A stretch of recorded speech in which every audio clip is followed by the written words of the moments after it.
Bruce Toussaint.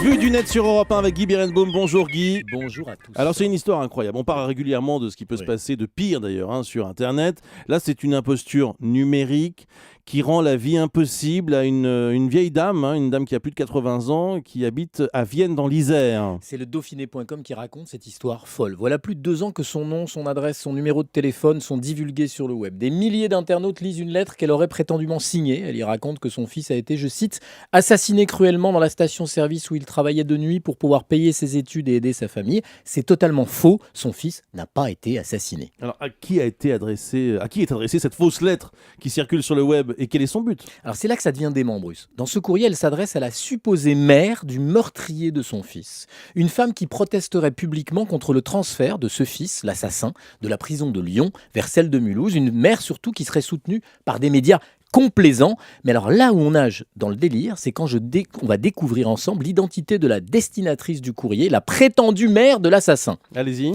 Depuis quelques semaines, le cher madame qui ouvrait la lettre originale est devenu cher madame Taubira. Par mail, dans des forums d'extrême droite ou sur des pages sur Facebook. Moi-même, j'en Facebook, c'est joli. Facebook, c'est beau. C'était C'est parti tout seul. C'était inédit. C'est très joli. Le poison de la rumeur coule. J'ai trouvé la lettre en 2 clics. Vous allez m'empêcher de finir.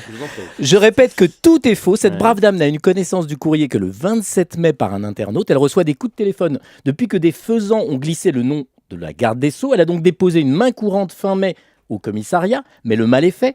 Si cette chronique peut aider à tordre le cou de la rumeur, je n'aurais pas servi à rien. Je tiens à la disposition de ceux qui doutent, parce que vous savez, il y a toujours des gens qui doutent. Ouais. Donc les versions portugaises, espagnoles et belges de ce même canular, on appelle ça un hoax, et sur le site Hoaxbuster, qui est le site spécialisé pour la chasse au canular, on trouve une version française dès 2012 de cette histoire absolument invraisemblable. Mais je répète, c'est pas Facebook, c'est Non, Facebook. C'est bien de le préciser. Voilà. Merci beaucoup Guy Berenbaum.